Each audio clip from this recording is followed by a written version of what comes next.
Go live. I did. I'm It sorry. worked. No, it worked. It worked. We are now Okay, live. great. We're Okay, live. great. Good. Best of So luck. are we Amazing. live? Is this Thank live? you so. Yes, we are. Oh wow, a window just opened up. Yeah, so you can close that. Okay. I've closed the YouTube thing. I believe we're live. And yeah, welcome everyone to this Illustrating for Media panel. I'm so sorry for the slight delay. We've been trying to figure out who can set up the live stream. And then in the end, I had to do it anyway after trying to delegate it to other people. So welcome. And I want to introduce Hannah, Vidushi, and Eve, who are three lovely, lovely illustrators. Who are here to tell you how to get more into illustrating for media, because I know nothing about drawing. And my extent for the talent goes to stickmen. So that's why I decided it would be very nice to get some people who actually know about things to get started, and to help people interested at the university to get into illustrating, which I think has been a bit hard, isn't it, Hannah and Eve? But I think you guys have both said it was a bit difficult, isn't it, to get started at the uni? So that's one of the main reasons why I wanted to do this panel. So yeah, thank you guys all so much for being here. And how are we all doing? First of all, I obviously was asking this before we actually went live, but how are we all feeling today? Are we feeling good? We're doing all right. I'm currently, as you guys know, but I realize I'm talking to multiple people now. Currently in lockdown because my flatmate, he's fine, but he has COVID. So we are hanging out together for 2 weeks before going back into the main world. So in high spirits, but yeah, a little bit confined at the moment. I think you're doing really well, Hannah. Yeah, Thank well you. done. Yeah, so I would tell you that I was in lockdown until last week, and I am out of it because some people in my building tested positive, and I'm sure you guys would know that India is really really going worse. So yeah, but India. sorry. Of course, you're in India. I think we forget. You know, it's so easy to just think of ourselves in this bubble in Edinburgh. Yeah. I've managed to avoid the lockdown so far, but it feels inevitable now. I know so many people who've been stuck in their flats for so long. Yeah. I know. Yeah. It's gonna happen, Eve. It's gonna happen. Oh yeah, I mean, I'm actually not in Edinburgh. I actually obviously came back because just because I just found out the week the week that uni started that all my classes were online. They were like, oh, it's gonna be hybrid, and then they were like, no, it's online. I'm like, this was not helpful. Thank you for telling me this at the last minute. So because I live so close to Edinburgh anyway, my family, I just thought come back home. But yeah, I don't exactly envy people at the moment. So well done, you guys. Like honestly, I'm glad you're all okay and everyone's okay. So yeah, this which means that everything's had to go virtual and transition to being online, which includes all the events we've done recently. And I think where I want to really start with, I think before we really get into the proper questions, is what are the kind of the major differences you've kind of found as illustrators for media, kind of going fully online during COVID? I don't know who to start with. Vidushi, if you'd like to start with that. I know this wasn't actually on our page. I apologize, but I thought you could go in and start. What's been the major big differences for illustrators such as yourself, kind of going fully online? Yeah. So I don't know if you guys are aware of my work, but mostly it existed online even before COVID actually happened. So I would say that what basically lockdown and staying at home did for me is it gave me a lot of time to reflect on the kind of work that I was doing and reflect on my choices, where I was spending my time, and where was I actually giving my labor to and my work to. And that's pretty much about it. I think I got a lot of time with myself, with my craft, and just thinking about what I want this to be in future. What shape does I want my craft and my work to take, and that's pretty much it. Because I was anyway working majorly online with organizations in a global scenario, staying everywhere and staying at no place at all. I was traveling and I was drawing and all of that. So geographically, I would say that it did not make a lot of difference, but it gave me a lot of time as an artist to reflect on the kind of work that I was doing earlier.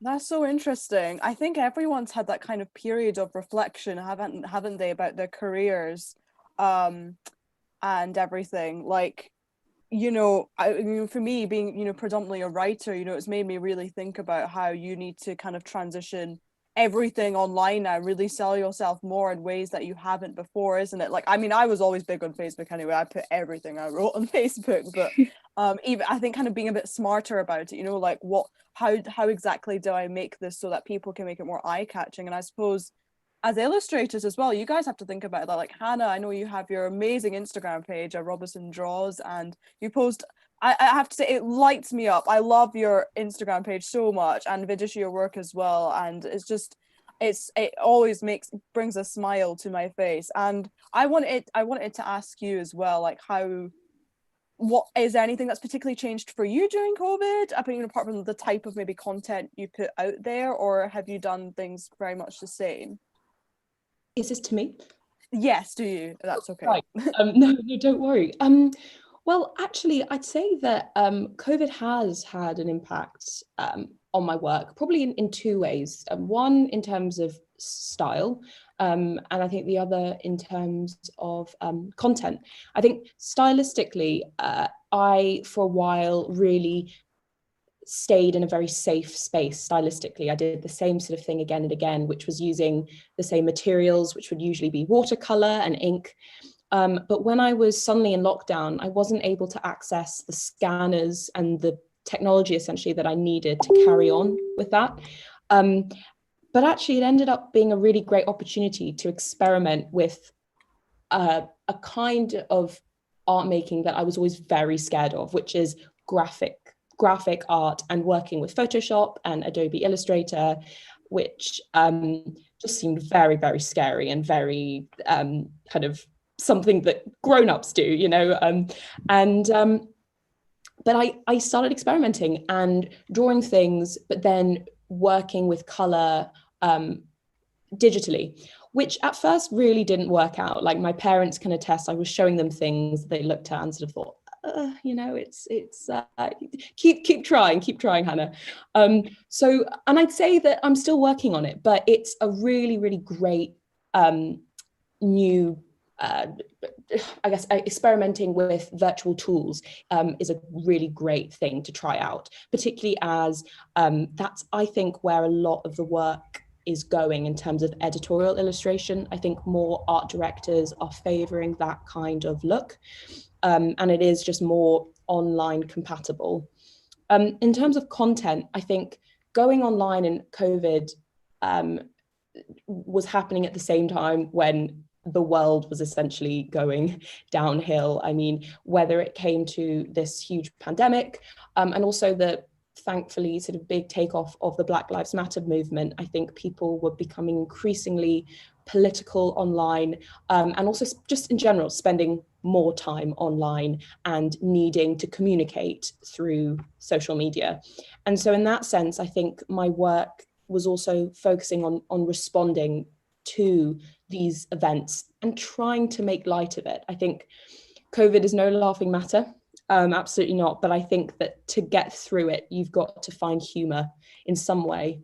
And so I was doing things like that, trying to find humor in isolation, in the horrible politics of Donald Trump, and sort of how we as students can respond to the Black Lives Matter movement. So that, I think, all went into my work.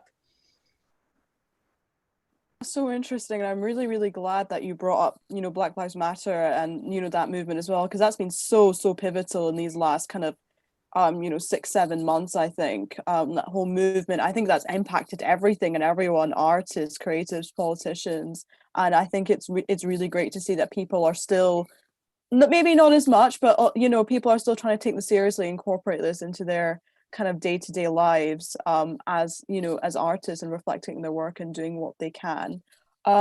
Eve, I'll go on to you as well. I know I haven't had much of a chance to speak yet. How has COVID really impacted your work? And I know obviously you're the current illustrations editor for the student newspaper, and you've done, I remember distinctly you did an amazing illustration of one of my articles, and I still actually have it. It was so, so lovely.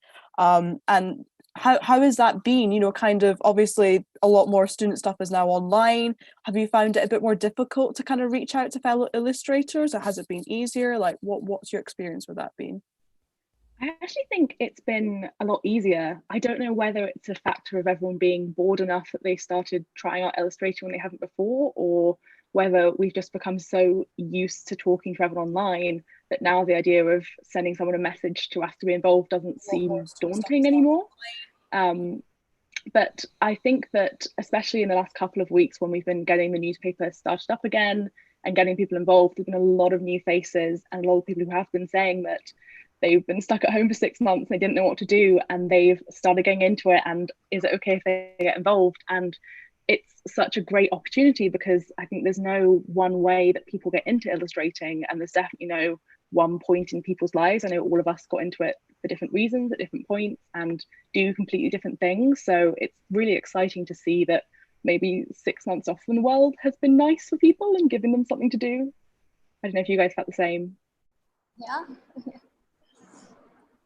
Absolutely. I think at the student publications, we've been really trying to survive, because obviously print is currently a bit in question. Just generally, I think print media is sort of dying. And so when we all came back to university, it was, well, should we just carry on with this new strength of online presence for media? And so balancing that, figuring out where we should go this year. I think Eve, you can, as well, because we both work at the student. That's been something that we've really been questioning. How do we carry on? Should we spend more time emphasizing on the website or carry on with print? Still an ongoing discussion. Yeah, that's a really kind of interesting you guys say that, because I think a lot of people it's been an absolute nightmare going everything online and stuff. I think a lot of people have actually utilized it for a lot of really good, and maybe people who are a little bit more scared to meet people in person, or interact with people in real life, are now coming up and saying stuff online and doing more work online, because it's kind of broken that ice a little bit. I think that's really, really nice that in those kind of ways you've attracted kind of more people, which is great. So I think personally it's going to be a great thing, I think, for the newspaper, for illustrators and stuff. It's just about how to use it, isn't it, and how to kind of use it for the best abilities, if you will, and to the best use that you can. So yeah, I think moving on from COVID, obviously we don't want to be talking about COVID for the rest of the call. That'd be quite not very nice. I wanted to ask you all, before we got into the really serious kind of media kind of things, like how did you all kind of get into illustrating? And Vidishi, I'll start with you, and I'll kind of go who's on my screen. So Vidishi, Hannah, and Eve. What kind of piqued that interest in drawing and art and illustrating? I would say that I was, as a child also, I used to draw a lot, and I tried a couple of things, but realized that this is the only thing that gives me joy and makes me happy, and this is the only thing that probably I'm good at. So it became a very natural progression that I started pursuing illustrations and everything. And then I went into college, where I studied animation, and I really thought that if I can animate my illustrations and use my illustrations to tell the story, it will just open another direction to what I do. So I think that's how it started, and then it went into, I studied political, feminist movements, and I studied film theory, and all those things that I studied sort of factored in to what I used to draw. And yeah, that's pretty much it. And this is where I am. I'm still, figuring out what to do next. I'm still educating myself to, newer things, newer stories that I want to tell. Probably meeting new people through my art, communicating stories of other people through my art. Yeah, so it's a progression. I'm still figuring those things out.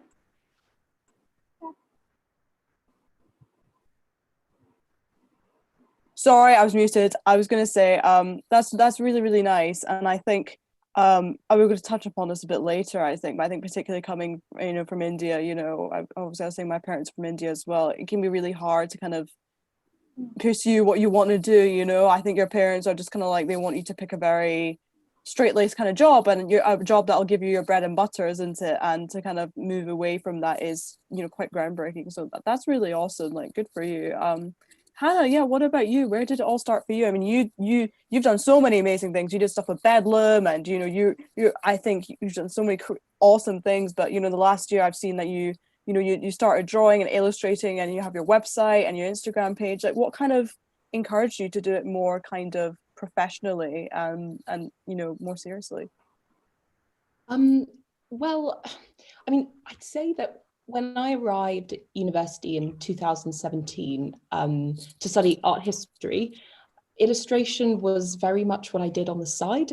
It had always been a huge part of how I lived my life. I mean, I've always been sketching, absorbing and interpreting the world around me. I think ever since my grandfather made me my own little drawing desk when I was little. But it sort of seemed secondary, I'd say, in 2017. I think I loved the theoretical discipline of art history. And frankly, I think I was intimidated by the creative industry of illustration. I think illustration, there's this uncertainty around the freelance aspect of it. And to be honest, I'd had quite an unpleasant art teacher in sixth form who completely dissuaded me from art school. But I guess the way I look at it is that when I was a fresher, I think freshers is a time when you suddenly go from feeling like someone to feeling like a very tiny, tiny fish in a big pond. I don't know if you guys had felt like that, but I think Edinburgh University is a big institution. And I felt increasingly without a voice, despite meeting so many new people. I think discovering new aspects about myself and the world. And so I started using my work as a way to communicate, satirizing the weird experiences of growing up, being part of the student community, who, can I just say, are so full of characters and ironies. I wanted to use humor to make sense of it all, and I think also find common ground with other people. So yeah, that I started sharing my work on Instagram, making posters for Bedlam, and submitting satirical cartoons to the student newspaper. But I think what's really important to consider is that some people think, what are the initial barriers when you first start? And I think it's important to see that at university, there are none. I think university is that really important time to be free and put yourself out there before the real world starts. As long as you have a pen in your hand, you're unstoppable. I don't know. I think I will, of course, later on in this panel discussion, talk about confidence, though, because I think that is a big can of worms in the creative industry. Confidence is very important, and in achieving success. But yeah. Oh, that's so nice, Hannah. I think that's really nice, particularly, well, not very nice, the bit you said about your art teacher, but I really relate to that, because I remember when I was in high school, there was this art teacher who just looked at my painting and was like, that's not very good. And I was just like, oh my God, it's like, what? It's not that bad, come on. And it really put me off art. And I think that's a real shame. Like, even if you're, not someone who's very good at it, I think there's a nice way you can let someone down or give criticism rather than just being like, you're terrible, you're awful. So teachers are a big part of it. I agree. And Eve, yeah, what about you? Did it for you? Was it at uni? Did it start before uni? Where did it start for you? I definitely started mostly at uni. I started off really in similar way to Hannah, doing Bedlam things, theatre posters and marketing material. And I can definitely relate to the small fish, big pond. You like get to uni and suddenly nothing you knew about the world is the same. Everything changes. But I think for me, it was sort of around a second year when I'd settled in and knew where the supermarket was and realized that there were benefits of being a small fish in a big pond. That sort of means that you lose any of the implications or anything you do, so you can try things, and whether or not you enjoy them or whether or not you're good at them, it really doesn't matter. And that once you throw yourself into these societies and these groups, that everyone there is just really excited to talk to you about whatever it is they're interested in. So I sort of went from Bedlam and started doing student things, and then became the illustrations editor afterwards, which has been incredible. And that's sort of what I'm really interested in now, is just creating this community of illustrators who can work together and work to make sure that we're creating a environment which is welcoming to new people, as well as helping people to develop the skills that they come in with. Yeah, I think it's really interesting you say about Bedlam and stuff again, because I was very much the same. I was doing a lot of stuff at Bedlam, and then I moved a lot more to the student later on, and I certainly felt like a small fish in a big sea as well. I think Edinburgh Uni has that kind of aspect to it. I mean, all unis do, but I think because there's so many people and people from so many different backgrounds, you do feel very, very overwhelmed. And speaking of, the university, that kind of brings us nicely to our next point, which we briefly touched upon before, about how, Hannah, Eve, when you first came to the university, did you find it quite difficult to find a place for illustrators and animators, and a specific place to go to express and cultivate your interest and build on your hobby? And whether that's changing, are there places now? I know obviously the student has our illustrators team, that's amazing, but it was a bit difficult for us, wasn't it? And have you seen anything change? What would you like to see at the uni? What are things that you guys know that students definitely can do if they want to start getting into illustration while they're here? Hannah, we'll start with you. That's okay. Of course. I mean, I think neither Eve nor I study illustration. I think that's what's really important to consider, is that you don't have to, go to art school or study illustration to really make a mark. And I think that particularly at university, when people are starting up their own projects, they always want graphics and they always want people to, collaborate. And I think, so I think there's always a place for you to express yourself artistically, even if you're not studying the course. And that's what I realized at university, even though I study art history, that didn't stop me. Yeah, I definitely agree. And I think that I personally found it quite hard to find things to get involved with. But then once you find them, you realize that there are just so many people in the market for illustrators, and so many people who want to work with people. It's just that they don't know where to find you and you don't know where to find them. So I think that's definitely something that students sort of need to work on, is marketing themselves. And like I know Hannah was saying, she was going to talk about it later, but just having the confidence at whatever level you're at to be involved in things and to put yourself out there, because I think that is really the biggest barrier, is just your own willingness to talk to people and get involved.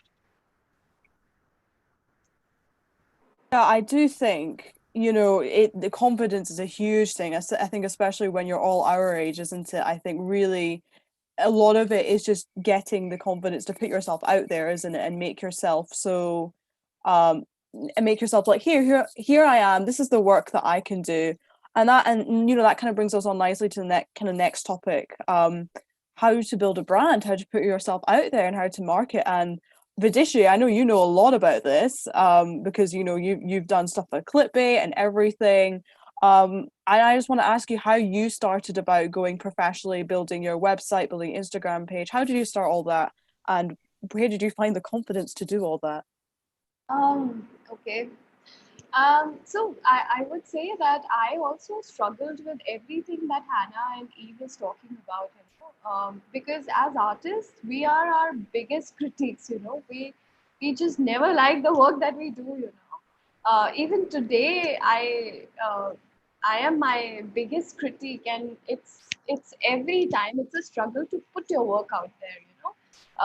You always double think that is it good enough, is it a good time to stop working on it, because they say that any artwork can never be finished. You just have to understand when to stop, and that's pretty much about it. So um, yeah, I also have that imposter syndrome that every artist talks about. And yeah, but I would say that very early in my career, one of my friend and a senior artist, she gifted a book to me, and it's called Steal Like an Artist, and I'm sure you guys can find that book. I forgot the writer, but basically the book says that you need to put your work out there, simply because of these two reasons. That when you're very early in your career, you are anyway not a very famous illustrator. Not many people know you. So what difference does it make, even if your work is not good enough, right? So just post your work. And when you're like really good and famous, and when people know you, even if you do something which is not good enough, people will like it, because you're a brand and you're famous. So that pretty much probably made a lot of sense to me. And I every time I have to submit my work anywhere, or even post it on Instagram, I'll just close my eyes and I'll post it because that makes a lot of difference. Even if you don't believe in you believe in your work, but you sometimes doubt it. You double think that, is it the best you could do and stuff like that. So I think just find confidence in whatever way possible to you. This was my way of finding confidence, that book and that phrase. But yeah, putting your work out there is very, very important. And especially if your work has a voice, and if it's an honest work, if you're honest towards what you're creating and what story are you telling, it is bound to speak to somebody. It is bound to, people will relate to it if it's an honest work. And that's pretty much it. And that's how you touch people's lives, and that's how you say things that probably words are not enough to say and visuals can. So yeah, that was my journey. That is how I started, and now I'm a little bit better, but I won't say that I have the complete confidence in the work that I do. I still double think about the work that I do. I still am my biggest critique. I still have all those struggles, all those complications. I still have that. It's a daily struggle, I think. Yeah, absolutely. Hannah, do you have anything to add to that? I know you wanted to speak a bit about confidence and really putting yourself out there. Yeah, well, I think I want to talk about self-promotion and the importance of it, and then of course why confidence is needed in that. I think self-promotion at the end of the day is a very big part of the illustration industry. I think and Instagram has played a central part in that, I think. And Instagram works in two ways, for me at least. I think for a lot of illustrators, it's the case that it's a wonderful platform, of course, to put work out and receive feedback, but it's also a tool to use for discovering other artists. I mean, there have been plenty of illustrators, designers, typographers, and cartoonists who have definitely influenced my work as a result of Instagram.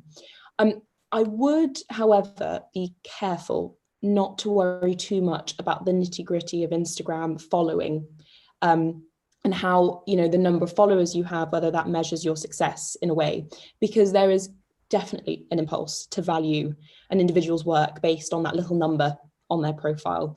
I remember hearing somewhere someone saying that in art, it is about paying attention rather than gaining attention, because the best way to create an authentic creative style is to follow intuition, not trends, or what will get the most likes, because there are definitely things which are clickbait and will get more likes. It's about focusing on the work and what you instinctively like. But I mean, I should not downplay the importance of self-promotion in other regards. Chasing up art directors, editors, magazines, going through LinkedIn profiles and following up on the emails that they just, of course, can't be bothered to respond to. That is so important. And it always requires a confident voice. I think approaching people with a sort of, this is my work, I'm proud of it, and I'd love to collaborate with you tone, that took a while to master. And it's a lot of the time very fake when I'm writing it up, and I still have to talk myself up before doing it. But coming back to sort of the idea of confidence, I guess what I'm about to say is more focused at the female creatives here. I think it is very easy for women to downplay their achievements. So central to being a creative, I've learned, is believing in your work and being confident. It's interesting. Something which I've been studying in art history, actually, is the idea of the male genius in art, the art historical narrative of male artists being, prodigious, awe-inspiring, the Michelangelo, the Courbet, the Picasso, men who, by doing art, are seen as deeply creative and sensitive, almost religiously so. Now, by no means, I'm not downplaying the beauty and talent of these male artists, but this idea of the genius categorically excludes women. Yes, women in the arts they've been considered merely doing innocent crafts, creative pastimes. I think that there's this really important essay by this woman, Linda Nochlin. You may have heard of it. It's Why Have There Been No Great Female Artists? It's a title that at first is quite misleading, but essentially addresses the fact that it is not that women are in any way less talented than their male counterparts, but that factors such as social pressure and inherent bias towards and within women have historically discouraged them from achieving their full potential. And I think that is very important to consider as female artists when putting your work out, because I think understanding your value is what will keep you going and what will get you a fair price for your work when you are doing the inevitable negotiating with scary art directors and people who are offering you money for your work. I think something which I can talk about is I have had experience directly with very sly art directors, and the sort of the doubt, the feeling of being some sort of fraud when you put a price on your work. I don't know if you have experienced this, guys. I was once dealing with this art director for a magazine. We were negotiating prices, and to get help with figuring out how much I should charge, I got in contact with a professional cartoonist through Instagram. By the way, I want to say you can reach out to them on Instagram. They seem to be very helpful. And this cartoonist does regular work for the New Yorker, so they really knew what they were talking about. And every message I sent to the art director, I would then forward on to the cartoonist and say, is this right? Can you check to make sure that I'm not underselling myself? And when I initially put forward my price, this art director, he responded with this very sort of weird astonishment, saying, I have never, ever come across prices like these in my entire career. What are you thinking?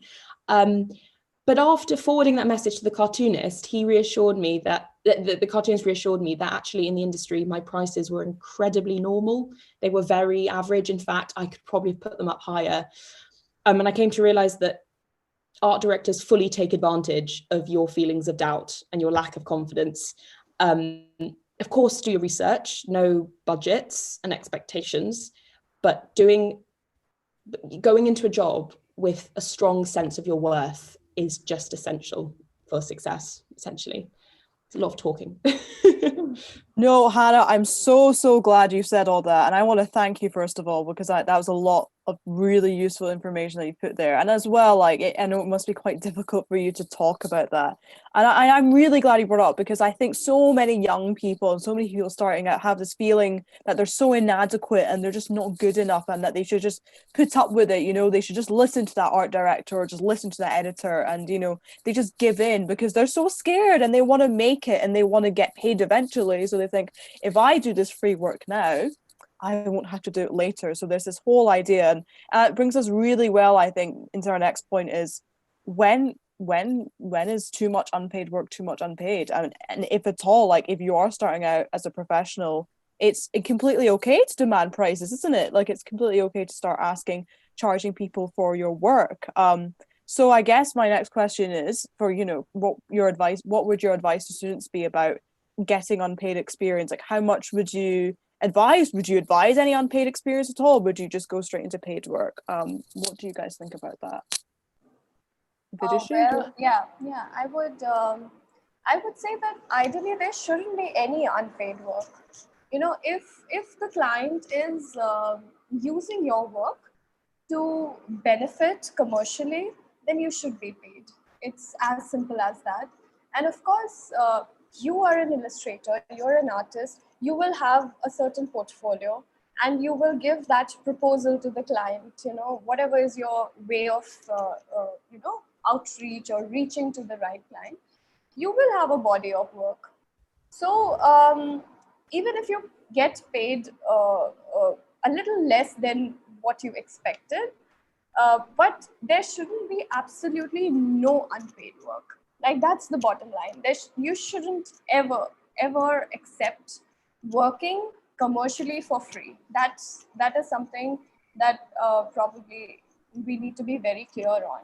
And that is one. And another thing is when you ask for the price for your work, that also is a very tricky territory, because especially when you're starting off, you don't know what is the right price to sort of put against your work and all of that, right? So probably you can discuss this with the clients. You can figure out what is the budget that they are working on. You can there could be multiple ways to understand what is the right price to put it, but no, monetary, you should never underestimate your work, because that then you will stop doing this work. You know, you will have to realize that after 4-5 times of not selling your work at the right price, you will not be able to sustain a life or a career out of it, and it will force you to stop doing what you set out to do at the very first place. So yeah, absolutely no to unpaid work.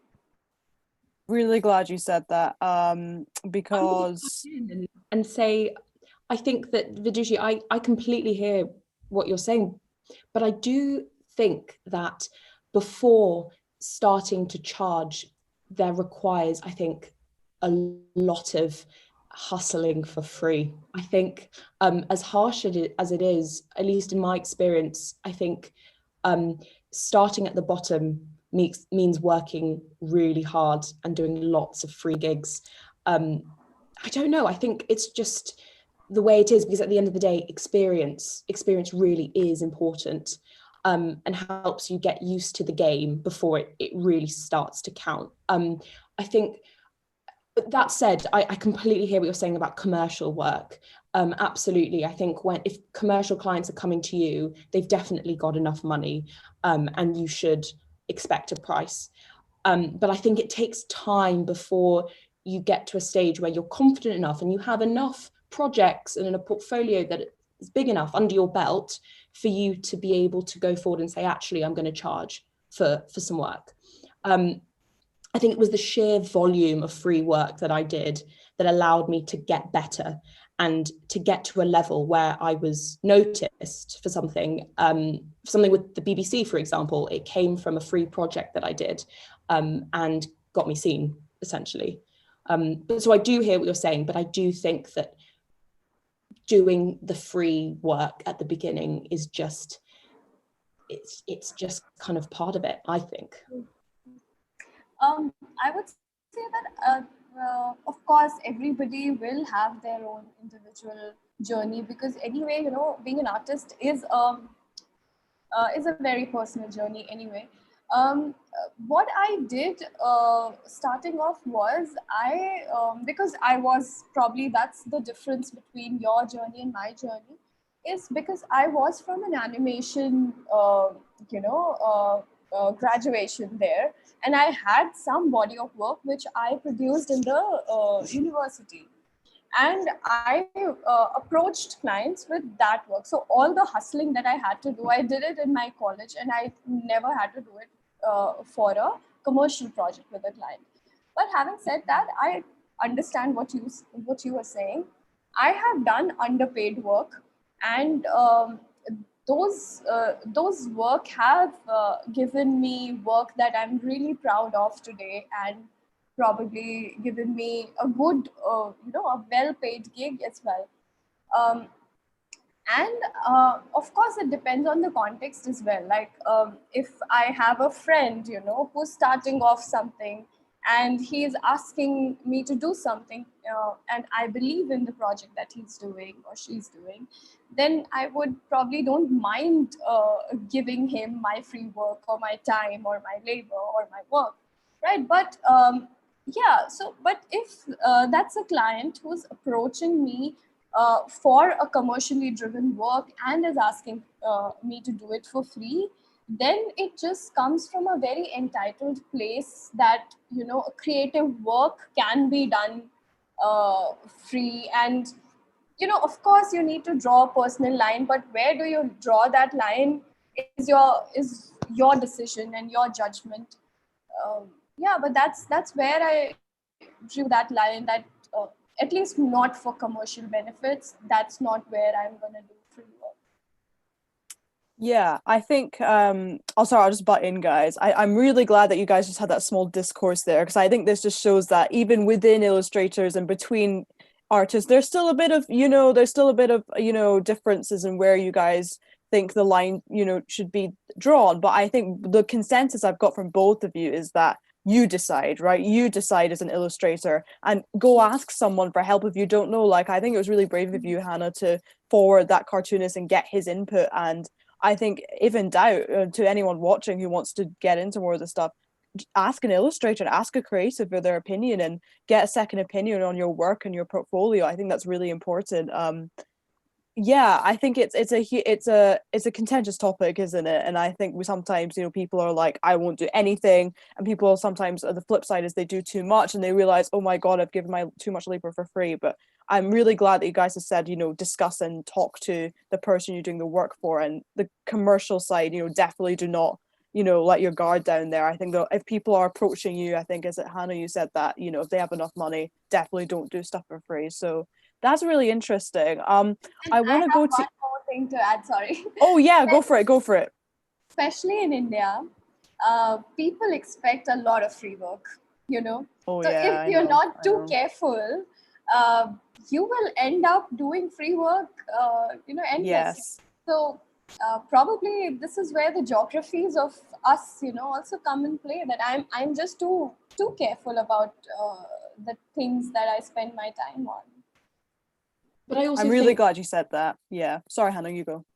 I'll just say, I also think, though, you come from a background of having done a degree in animation, where you have had the time to develop your portfolio through your course. And so once you got into the world, you were very ready to accept payment. I think, yet I come from not having had the teaching, and so essentially learning on the job. So you're right. I think at the end of the day, the answer isn't clear, but understanding your worth at an early stage is important. Absolutely. Absolutely. Okay, I want to briefly go to Eve for our kind of last-ish kind of question before going back to you two and then getting some questions from the audience. Eve, I know you're in fourth year like Hannah and like me as well, and I know you transitioned from Bedlam to kind of, you know, doing more stuff with the student, and I'm sure at the moment you'll be thinking maybe about your CV after uni. It's a huge question. I know we're all thinking about it. And I know like all of us here, we've been adding stuff to our CVs, polishing things up and everything like that. So I want to ask you guys, I know as a writer, right, what you should put on your CV, what you should not put, and how to put it out there. How would you sell? Well, first of all, I guess it's not really CV, it's also a portfolio for you guys, isn't it? Because you're illustrators. What are the definite do's and don'ts for your portfolio and for your CV? Like, what are the definite things that you should absolutely not add in? Like a commercial guy would say that and be like, no, I can't employ this person, or something that will make you really stand out. And Eve, I just want to start with you on that, if you have any kind of tips for a good CV or portfolio. I think there's lots of things to be said about making it as creative as possible, as interesting as possible. There's no real wrong way to do it in terms of that. The more interesting and different it looks, the more likely you'll catch someone's attention with it. I would say, in my opinion, having been looking at people's portfolios, one thing I would say is that if you're wanting to be a professional illustrator, you're a professional and you should be approaching it. You shouldn't still have this mindset of you doing this as a hobby, because it's not a hobby. You have a skill, you're selling that skill to people, and you deserve the same level of respect as anyone else who's doing a job.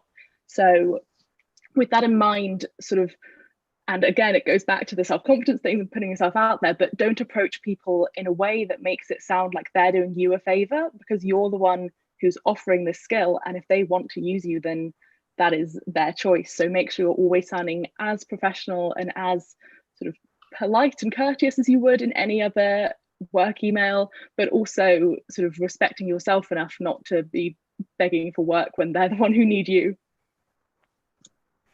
Great, yeah. Hannah, did you have anything to add to that? I know you've spoken a lot about self-promotion and stuff already and getting paid. Any tips on portfolios and CVs in particular? I think nowadays it's very easy to make a website. I actually find Squarespace, promise I haven't been sponsored, but Squarespace is really, really great in terms of making a website, which is essentially just an online portfolio that you can just easily send a link. You can put the link in an email to an art director or anyone, and that is really easy to set up. But it's funny you say that, because having not come from an illustration degree, I'm not doing it. It's something that I have emailed. I've emailed the ECA, Edinburgh College of Art here, to ask some of the professional professors there if I can have some help with my CV, because I think it's something that requires guidance, because there are a lot of people who know the industry a lot more. So my answer is I don't really know, because I'm learning myself. And if let's say people who are watching this aren't at university or don't know who to talk to, I find reaching out on Instagram to professionals is a really, really great way to get advice. I've done really sneaky things where I've gone to websites of newspapers and like gone down the staff list to people who are sort of lower down, who probably will respond to their emails, asking them what their advice would be and whether I could have someone else's email. And so essentially, yeah, asking for advice, I think, in terms of how you present your work is important, and I'm learning. So if anyone out there has advice for me, I'm open for recommendations. Yeah. That's great. Thank you, Hannah. Vidushi, finally, do you have anything to add for that before we go on to questions? Yeah, I think what Hannah said about websites, that is something that pretty much worked for me. And to this date, actually, I do not have I do have a CV, but I'm not sure if this is how a CV should be. And I only send it when I have to send it to a place like UN or UNICEF, very, very formal organizations. Otherwise, just the link of my website or sometimes even the Instagram I send as my online portfolio. That pretty much works for me, because most of these organizations are, I think, more interested in the kind of work that you do, the style that you have, the voice that you have, and whether it works with the style of the organization, or the visual language of the organization, or the voice of the organization, or not. They're more interested in the work. But if you're illustrating for something more formal, then you need to send your CV. Um, yeah. I basically that. I probably wouldn't say that I am an expert in knowing how a CV should be. Yeah. I mean, I'm great. I mean, I think all what you've said is incredibly useful. It's really important to be honest as well when you're like, look, I just don't know. We're all still learning, and I think that's an important thing about all these panels we're doing. We're all still learning, and I think that hopefully takes the pressure of people realizing they don't need to be these amazing kind of experts at everything, especially at our age. I think that's a really important thing to remember. So I'm going to go and look at these questions now. I think we've got a couple. The first is from Nimisha Yadav. She said, "Hi there, it's a question for all the lovely artists out there. How do you choose the color scheme for a particular piece of art?" Does anyone want me to repeat that? Or are we good? Does anyone want to take that on first? I don't mind. Ooh. Well, I mean, I'm in a perfect position. I've lost my pencil case, but I've got my big bag of stuff here. And often what I try and do, and this is something that I've been learning recently, is I try and pick 4 to 5 colors and stick with them for a whole piece. Because I think sometimes having a reduced palette is quite beneficial and can be actually really, really pretty. And also I think sometimes having limitations can work in your favor. So I'm going to put this back. I would say sometimes just picking random colors which you think are complementary in some way. There aren't really any, I mean, I guess there are color rules technically, but essentially you don't have to follow any rules, complementaries. Picking them and sticking to them and experimenting. Great. Eve, do you have anything? Oh, sorry. No, Vidish, you go. Yeah, so I would agree with Hannah on this, and I would say that I don't think that there are rules. You need to understand how colors interact with each other, and you need to understand the basics of color, but that shouldn't also stop you from using, because colors are supposed to be, joyful, happy things, and you can just experiment and find your own colors. And I would say that for me, colors have also become an extension of my illustrating style as well.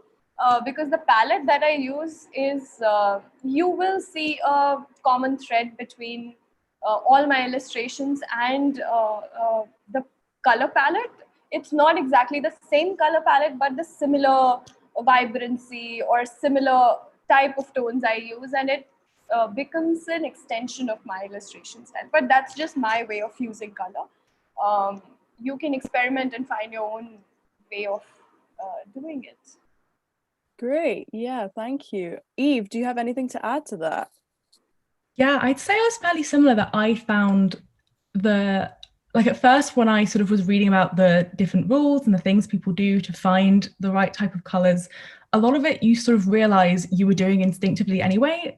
It's sort of, I think of it like once you've learnt a language and you've been speaking it long enough, you don't realize that you're using the correct grammar because it just doesn't sound right if you're not.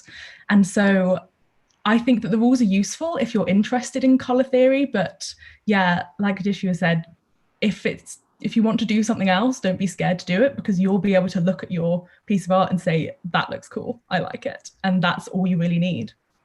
Yeah, that's awesome. Thank you guys so much. Okay, the next question is from Darina.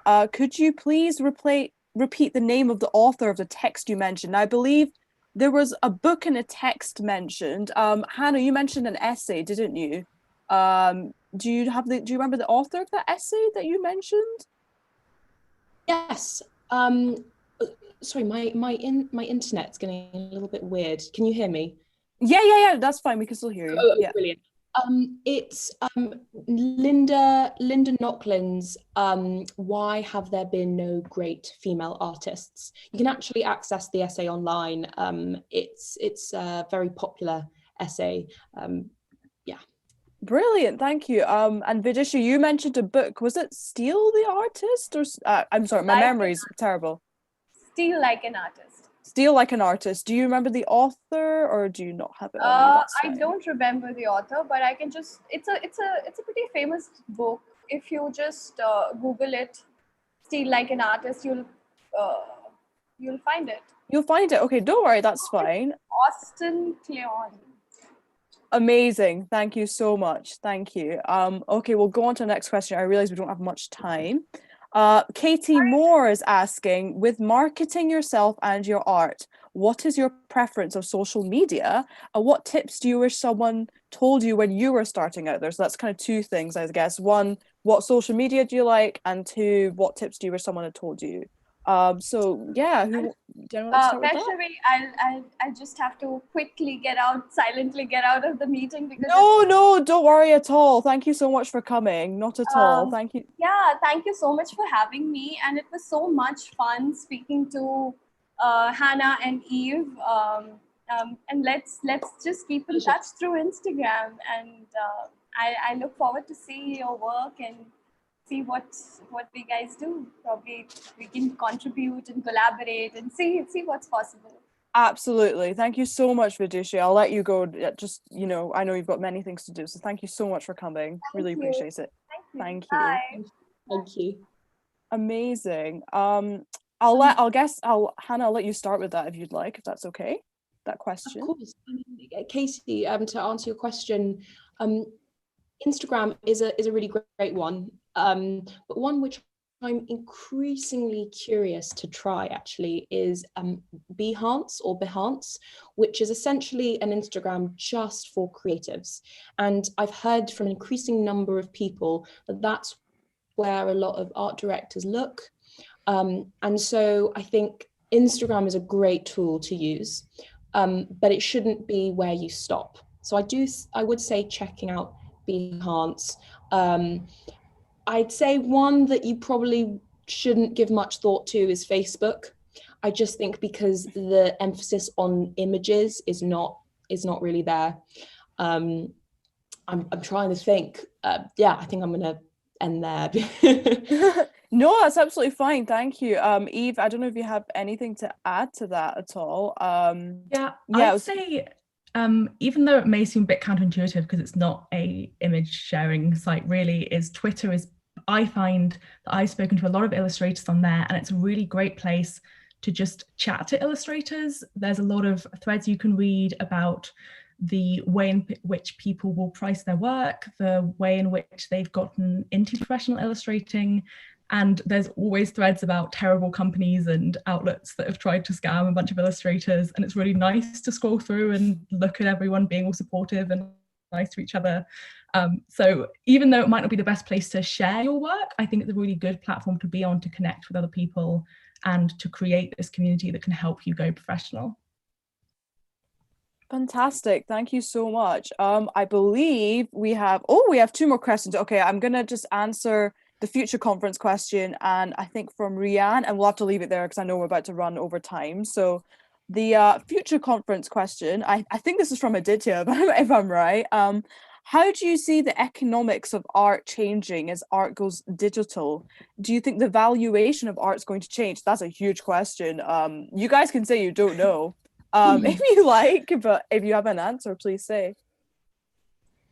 I think that there is an issue with it online, that I think there's an assumption that online art is worth less than art that's in print, and that if you're creating something for a website, then you should be doing that for free, or you should be willing to do that for the exposure of whatever.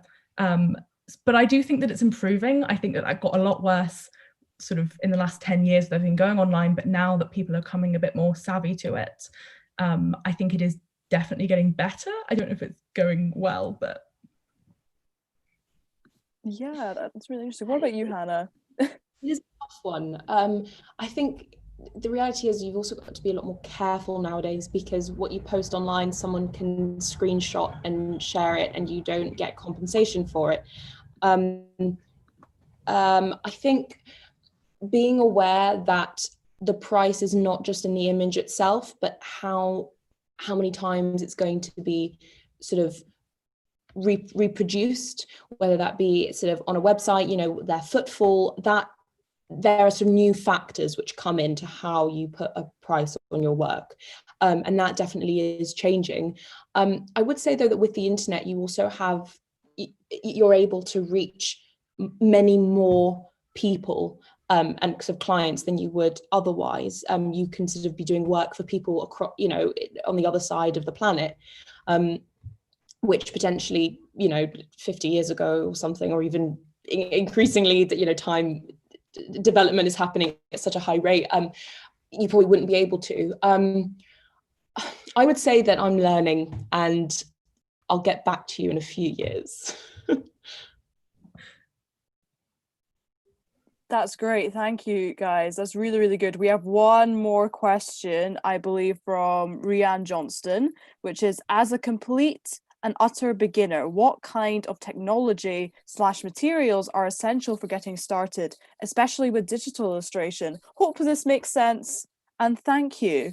So that's just a final question we have there from Rianne. I'm sorry if I've said your name wrong, Rianne. I do apologize. Do you guys have any answers for that before we finish off? Well, I know that some digital kit, like iPads and sort of iPad pencils, can be incredibly expensive. And I would say that so far I have resisted jumping in and investing in that kind of equipment, because there is no one way of making an image. And sometimes, like I said, limitations can actually be your friend. And I think that finding other ways to create graphic work have led me to some really interesting techniques that I've just made up myself. I've found myself doing things by hand and then scanning things in and playing around with Photoshop, which is by comparison a lot cheaper, to be really exciting. So I'd say don't just assume that the most expensive stuff is the best stuff to use. But then, of course, sorry, as you said that, you know, you're a beginner.